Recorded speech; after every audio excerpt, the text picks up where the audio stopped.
డబ్బు సంపాదించడం నేర్చుకోవాలా? ఇండియాలోని అతిపెద్ద offline summit wealth expo April 4th and 5th హైదరాబాద్లోని శిల్పకళా వేదికలో 100+ సెషన్స్, టాప్ ట్రేడర్స్ ఇన్సైట్స్ మీకోసం. Seats limited. ఇప్పుడే రిజిస్టర్ అవ్వండి. బయోలో లింక్ క్లిక్ చేయండి లేదా కాల్ చేయండి.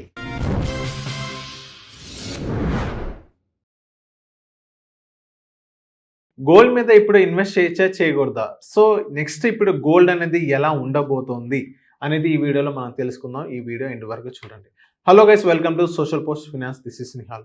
సో ఇప్పుడు గోల్డ్ ప్రైస్ వచ్చేసి దగ్గర 1,42, 1,43 దగ్గర అక్కడ కన్సాలిడేషన్ అవుతుంది. సో ఒక 1 వీక్ బ్యాక్, ఈ వీక్ స్టార్టింగ్ కనుక మనం చూసుకున్నట్లయితే గోల్డ్ ప్రైస్ అనేది 1,33,000 చేంజ్ వరకు మనకు కనిపించింది. అక్కడ హెవీ బయింగ్ అనేది అక్కడ జరిగింది అనమాట గోల్డ్లో. గోల్డ్ మీద ఇప్పుడు మనం ఇన్వెస్ట్మెంట్ చేయొచ్చా చేయకూడదా? లాస్ట్ ఇయర్ ఏదైతే మనకి రిటర్న్స్ ఇచ్చిందో గోల్డ్, దాన్ని చూసి చాలా మంది గోల్డ్ మీద ఇన్వెస్ట్మెంట్ అనేది ఎక్కువ చేస్తున్నారు. లాస్ట్ ఇయర్ రిటర్న్స్ చూసి ఇప్పుడు ఈ ఇయర్ కూడా అలాగే రిటర్న్స్ ఇచ్చింది, గోల్డ్ మీద అలాగే రిటర్న్స్ ఇచ్చిందంటే అదైతే మీరు సైలెంట్గా ఉండండి. అలా రిటర్న్స్ అయితే ఈ ఇయర్లో అయితే ఇవ్వదు. సో ఇప్పుడు మళ్ళీ అంటే గోల్డ్ అనేది ఎంత పెరగాలో దానికంటే ఎక్కువ పెరిగిపోయింది గోల్డ్. సో ఇప్పుడు గోల్డ్ అనేది ఒక సేఫెస్ట్ ఎసెట్ మాత్రమే, కానీ ఇప్పుడున్న సిచ్యువేషన్స్లో గోల్డ్ అనేది అటు ఇటు కన్సాలిడేషన్ అవుతుంది. మన బ్యాంక్స్ కూడా హెవీ బయింగ్ చేయడం వల్ల గోల్డ్ ప్రైస్ అనేది అక్కడ ఎక్కువ పెరిగింది. సో వాళ్ళు బయింగ్ చేస్తున్నారు సేఫెస్ట్ ఎసెట్ కోసం, కానీ రీటైలర్స్ ఇన్వెస్టర్స్ ఎవరైతే ఉన్నారో వాళ్ళే ఎక్కువ ప్యానిక్ అయ్యి ఎక్కువ వాళ్ళు కూడా బై చేయడం జరిగింది. అందుకే గోల్డ్ అనేది మళ్ళీ పెరగడం జరిగింది. ఇలాంటి సిచ్యువేషన్స్లో ఇప్పుడు మనం గోల్డ్ మీద పర్చేస్ చేయాలా చేయకూడదా? మీకు చెప్పేది ఒకటి, ఫస్ట్ ఫిజికల్ ఆర్నమెంట్ అనేది మీకు ఎంతైతే కావాలో అంతైతే పెట్టుకొని రెడీగా ఉంచండి. ఫిజికల్ ఆర్నమెంట్ అది మీరు బ్యాంక్ వెళ్ళి మీరు కొలాటరల్ పెట్టుకున్నాం కానీ మీకు ఎంత కొంత డబ్బులు వస్తాయి. మీకు ఎంత కావాలంటే అంతే పెట్టుకోండి. సో వేరే మీరు ఇన్వెస్ట్మెంట్ మాడ్యూల్లో చూసుకుంటే అది వేరే సబ్జెక్ట్. అండ్ నెక్స్ట్ ఇదే ఫిజికల్ గురించి మనం మాట్లాడుకున్నట్లయితే గోల్డ్ బిస్కెట్స్ కొంటారు 24 క్యారెట్. ఆ బిస్కెట్ అనేది మీరు బ్యాంక్కి వెళ్ళి మీరు కొలాటరల్గా తాకట్టు పెట్టినా కానీ ఆ బిస్కెట్ అనేది ఎవరు పర్చేస్ చెయ్యరు. గోల్డ్ అనేది ఇవ్వరు. కొలాటరల్ పెట్టుకుంటే డబ్బులు ఇవ్వరు. పర్చేస్ చేస్తారు కాకపోతే డబ్బులు ఇవ్వరు. అది మీకు హెల్ప్ అవ్వదు. అది ఒక ఇన్వెస్ట్మెంట్ మాడ్యూల్లోనే మీరు చూసి సేఫ్గా మీరు ఇంట్లోనే దాచిపెట్టుకోవాలి. కాయిన్స్ కూడా మీరు కొనొద్దు. దాన్ని చూసి ఎవరు అనేది మనీ ఇవ్వరు. ఫిజికల్ మీరు ఆర్నమెంట్ కొనాలని, ఫిజికల్ గోల్డ్ మీరు కొనాలంటే ఆర్నమెంట్ తప్ప వేరే ఆప్షన్ అయితే ప్రజెంట్ అయితే సిచ్యువేషన్లో లేదు. ఇదే ఆర్నమెంట్ మళ్ళీ మీరు రీసేల్ చేయాలన్నా కానీ 10-20% అనేది డిప్రిషియేట్ అవుతుంది.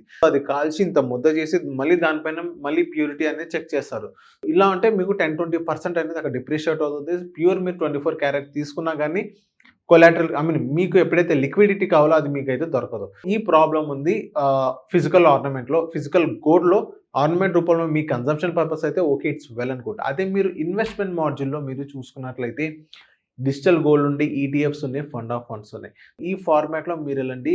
100 రూపాయలు పెట్టి మీరు గోల్డ్ కొన్నా కానీ 100 రూపాయలు వర్త్ గోల్డ్ అనేది మీకు అక్కడ అలాట్మెంట్ అనేది చేయడం జరుగుతుంది. 1 lakh పెట్టినా కానీ మీకు ఒక 1 lakh వర్త్ గోల్డ్ అనేది మీకు అలాట్మెంట్ చేయడం జరుగుతుంది. ఇది 24 క్యారెట్ ప్యూర్ గోల్డ్. అది ఎనీ టైం మీరు సేల్ చేయొచ్చు. ప్యూర్ ఈ రోజు 100 రూపాయలు కొంటే నెక్స్ట్ మీరు ఇప్పుడు ఏంటంటే గోల్డ్ మళ్ళీ పెరిగింది అనుకోండి, 150కి పెరిగింది అనుకోండి, 150 రూపీస్ అనేది మీకు వస్తుంది. అదే మీరు 100 రూపాయలు ఫిజికల్ గోల్డ్ కనుక మీరు తీసుకున్నట్లయితే దాన్ని మళ్ళీ మీరు సెల్ చేసేటప్పుడు అది కొంచెం ప్యూరిటీ చెక్ చేసి ఇంకో ఇంతలా చేసి అది వేరే సబ్జెక్ట్, కొంచెం డిప్రిషియేట్ అయితే అవుతుంది. డిజిటల్లో అయితే మీకైతే డిప్రిషియేట్ అనేది అవ్వదు. ఈటీఎఫ్ లాంటిది ఏదైనా ప్రోడక్ట్ మీరు తీసుకున్నా కానీ అలా డిప్రిషియేట్ అయితే అవ్వదు అనమాట.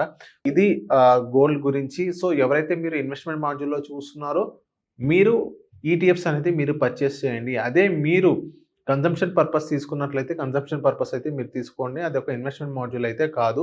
సో ఇప్పుడు సిల్వర్ కనుక మనం చూసుకున్న సిల్వర్ అనేది high volatility, next level volatility ఉంది. 4 lakhs ఉన్న సిల్వర్ ఇప్పుడు ఎంత ఉందో 2 lakhs చేంజ్ వరకు ఉంది. సో ఇప్పుడు సిల్వర్ అనేది హై వాలటిలిటీ అనేది ఎక్కువ ఉండేది. సిల్వర్లో కూడా ఈటీఎఫ్స్ ఉన్నాయి. డిజిటల్గా మీరు కొనండి ఇన్వెస్ట్మెంట్ మాడ్యూల్ అయితే.